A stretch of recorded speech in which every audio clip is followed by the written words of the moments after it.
Hey, everybody. Hey, friends. It's Kevin. And Allison. Hope you are having a great week and are ready for a beautiful Shabbos. You might have noticed that we've rebranded after 1 week. Last week, we called ourselves Bait Naman. We thought of something quick. Happened to be Parshat Bereshit, but we definitely felt like we wanted to get something out. And our Wi-Fi network is called Bait Naman B'Yisrael. So Bait Naman was an easy win. But then we were talking about it a little bit more, and the idea of Torah between us came up. And there is an old Jewish joke of two Jews, three opinions. So what does that joke mean now? I think everybody here knows it. But the idea is that like you have an opinion. And then you have an opinion. And then I have an opinion against your opinion just to spite you. Mm.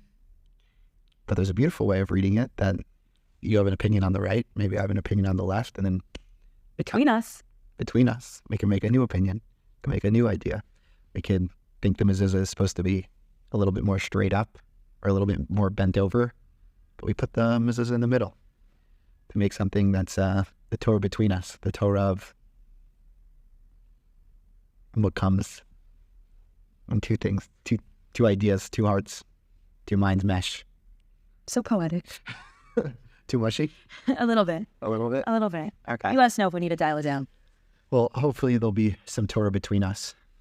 Has there been any Torah on your mind? There's definitely been lots of Torah on my mind, but first, how's your week? Week was good. Last week was a really hard week. And this week, Sunday, wasn't feeling great. And then we saw some friends. And that helped lift my spirits a little bit. And we went to a wedding. And then that further lifted my spirits. And then there was a friend who was also had a hard week last week. And then I tried to help lift his spirits. And each one of those things was like a little bit more redeeming. It was like receiving love from friends, being a part of like a joyous occasion with friends, and then giving to friends. And it was almost the giving that gave me the most. So this week I've really been trying to think of ways and to try to reach out to friends, to give to them in a somewhat selfish way, because that's been the thing that's really helped me. So hopefully giving and sharing some Torah here will help me and maybe be comforting or thought-provoking for some others. Absolutely. And I think also something on this idea of like Torah between us. I was just saying to someone that it feels like there's nothing else that I could speak about that is relevant. Like someone came over to hang out and I'm just like, well, what's there to talk about besides for Israel and how we're doing? Like there's nothing. I don't even know how to interact with people. I likened it to COVID in the sense, remember how everybody lost all of their social skills and then we had to relearn them. So I almost feel like I'm going through that experience again, right? This idea of not knowing how to talk about anything else or how to relate to other people just because we've gone through so much that's so traumatizing. But I realized as I was thinking about that, like what else is there? Like, should I just start giving it to our Torah? Like, when in doubt, the Torah is there to be between us, to bring us together, and to create together. So, yeah, I was learning with my younger but wiser sister, Lindsay, and we were talking about a song, but really a line in the Haggadah of Vihi she'amda lavotenu v'lanu, and this is what has stood by us or has helped us stand, has helped our forefathers and foremothers and ourselves. And the question is, what is this referring to? What's this referring to? I've read the Devar Torah, so I don't want to spoil it. I know the answer. This that the commentators point out is the Torah, and that throughout all the destruction and all the chaos that has happened to the Jewish people, that the Torah has been that constant. And the previous paragraph is Vayotziim b'rechush gadol, that they left with this great bounty. We don't have that bounty that previous generations had, or maybe they had more, maybe they had less. Maybe we have more, but the thing that's remained constant, that's been the unchanging, unwavering part, is the Torah that's remained with us throughout all those ups and downs. Yeah. Is there just relating to Torah? Like, did you say a Devar Torah? Did you continue talking about Israel? How'd the rest of that conversation go? Oh, we were just quiet. It was a really lame hangout. Just kidding. I'm happy that they came over. But no, that's why we have Kinder, right? Eden was just a great distraction. She learned that person's baby's name. It was really cute. It was cute. Yeah. We need kitties to bring us up. Yeah. There's two chaburas, two like learning groups that I'm sometimes a part of. And one, no one said anything. And it was like, okay, this thing that happens consistently, no one's able to do anything. We can't meet. We can't learn this week. Like, just feeling too defeated. And then the other chabura, which was led by Rabbi Yitzchak Gettinger here on the Upper West Side, his really strong point was that, of course, we're learning. Of course, we're having something. Like, what would even be the question?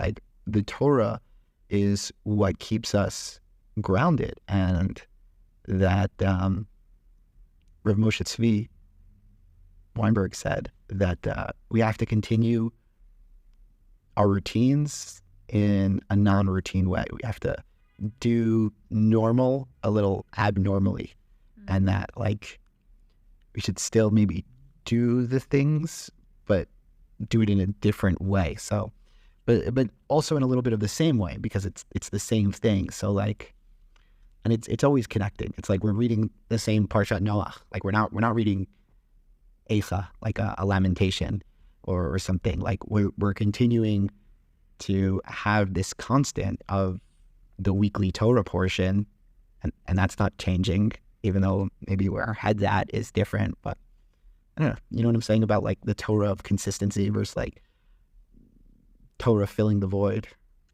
Well, so I just got stuck because I was thinking about another idea that popped into my head. But so I just want to jump to that quickly and then jump back to what you were saying. So just one other thought about the Torah between us is, and I said this in the first episode, just like, we're schmoozing, sitting on our couch, having a conversation. It's between us. It's between me and you. And we're just inviting everyone else to listen in. So that's like another kavana there. But this idea of Torah being a constant for us, there's a new initiative for driving Shnai Mikra Chad Targum to read the Parsha twice and read it once with the commentary or translation. And I heard about it from the 1840 podcast, which I very highly recommend. And on that podcast, they were talking about this initiative, and Rabbi David Beshevkin, excuse me, did I say it right? Yeah, Nailed it. He has like a shtick in 1840 where he says, like, I'm going to get killed in the comments for mispronouncing this, mispronouncing that. So you're being true to form. True. Yeah, there we go. It was intentional. So he was talking about how when a bunch of Hasidim came to America back in the day, they asked their Rebbe, like, how are we going to be able to, like, adapt, and how are we going to be able to, like, be here and, like, still be true to our Yiddishkeit and be true to our traditions?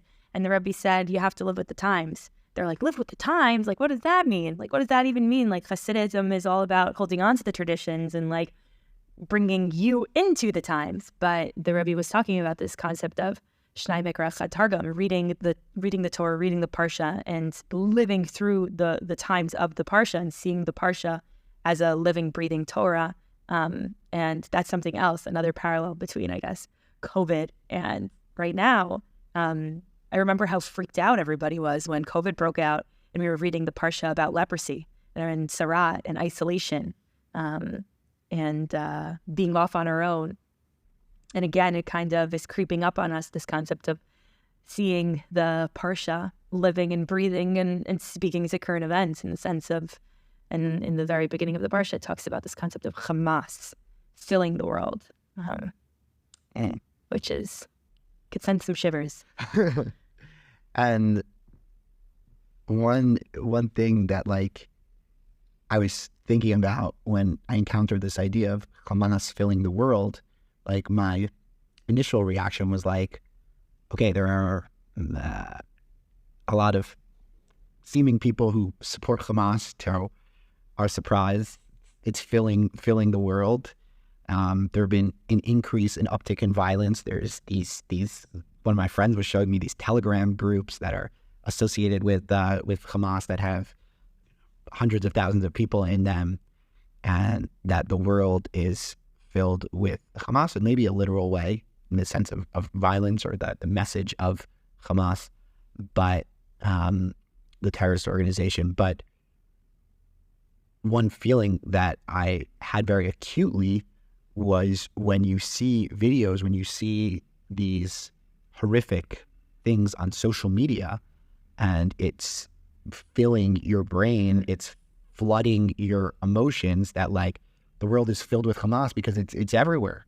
It's this digital world that's both real and not real, that like this fight or flight feeling that you get when you see this content and consume it, that it really fills your world with Hamas in a very terrifying way, and it fills your subconscious, and it's just filling like the airwaves with Hamas, and that sense of the world being filled in like a spiritual way with that violent, horrific energy. Yeah. And I guess that kind of goes back to why it's so hard for us to speak or think or do anything other than something that is related to Israel. It's filling our world. Yeah. In a way that it's very hard for us to control otherwise. Yeah. But specifically, when the language of filling the world is used, it says... For the first time.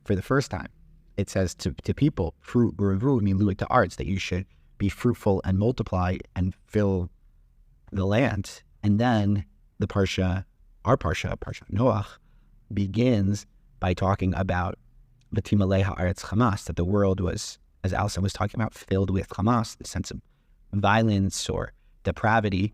And then immediately after the flood, God again commands Noach and his children and his family to be fruitful and multiply and fill the land. And one thing that's been so powerful is to see these incredible videos of people on army bases getting married, people holding a brit milah, a circumcision ceremony, while this chaos is going on.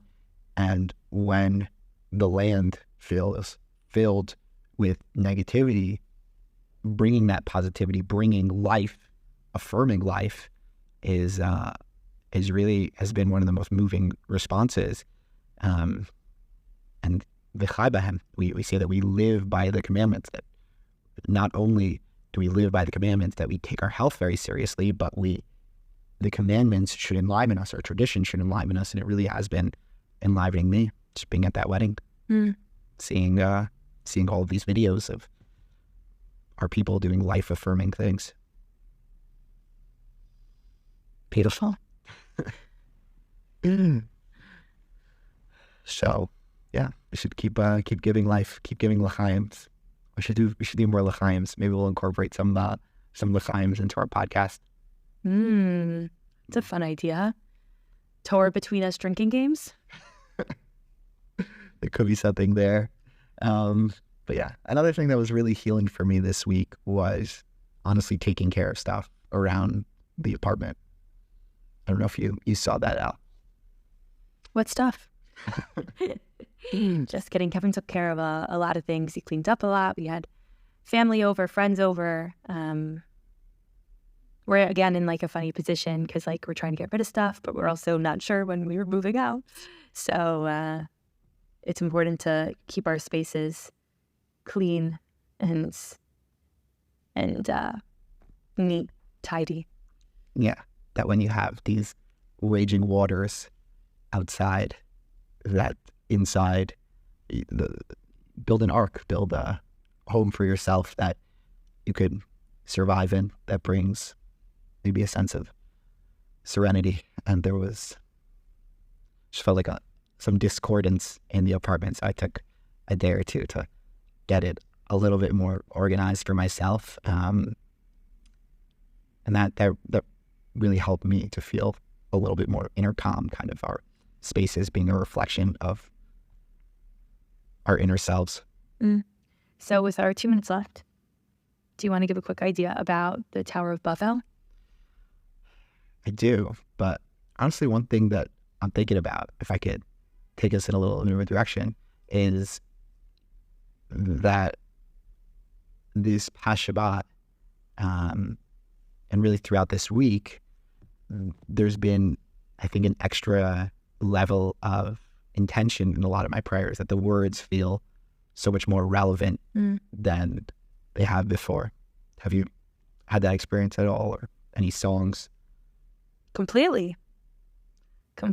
I mean, I think we're in, at least I feel this very acutely, like, I feel like we're fighting for our life right now.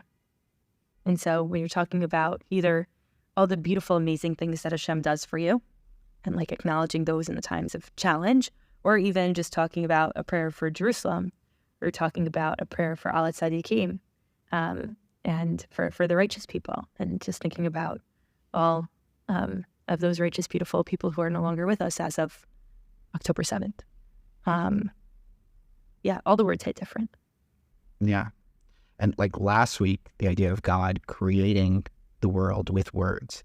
And this week and the past week, seeing the rhetoric, the danger of words, like that false report that Israel bombed this hospital when came out that it was Islamic Jihad, and like the power of words to create these worlds, and how careful we have to be with our words because of their impact. And like